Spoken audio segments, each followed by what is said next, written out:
ওই আলা হযরত রাহমাতুল্লাহ আলাইহি বড় আশিক রাসূল ছিলেন, যে আলা হযরত রাহমাতুল্লাহ আলাইহি ১৫০০ কিতাব লিখেছিলেন।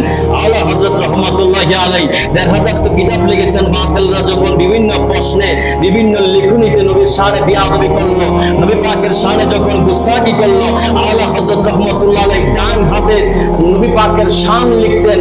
আর বাতিলরা নবীর শানে বিয়াদবি করেছে যেখানে, আলা হযরত বাম হাতে তাদের জবাব দিয়ে দিতেন। সুবহানাল্লাহ।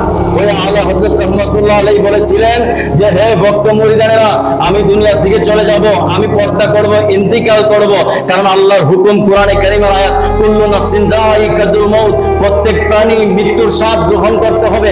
আমি আলা হযরত দুনিয়া থেকে চলে যাব। হ্যাঁ, চলে যাওয়ার আগে তোমাদেরকে ওসিয়ত করে যাই, আমি যখন মারা যাব আমার কবরটা তোমরা সাধারণ মানুষের মতো করিও না, নবী পর্যন্ত করিও না। হ্যাঁ, আমার কবরটা এতটুকু উঁচু করবা, এতটুকু নিচু করবা, যেন আমি আলা হযরত দাঁড়াতে পারি। ভক্ত মুরিদানরা বলেছিলেন, হে সাহেব, হে পীর মুর্শিদ আলা হযরত রাহমাতুল্লাহি আলাইহি, আপনি কেন এই কথা বললেন?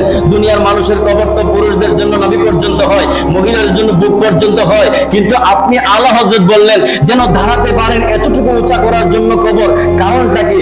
আল্লাহ হযরত বলছেন, হে ভক্ত মুরিদানেরা মনে রাখো, হে নবীর গোলাম আলে মুস্তাফা মনে রাখো, কবরের মধ্যে আমাকে যখন তোমরা রাখবা, বিসমিল্লাহি ওয়ালা মিল্লাতি রাসূলিল্লাহ বলার পরে কবরের মধ্যে আমার নবী রাহমাতুল লিল আলামিন তাশরীফ আনবে।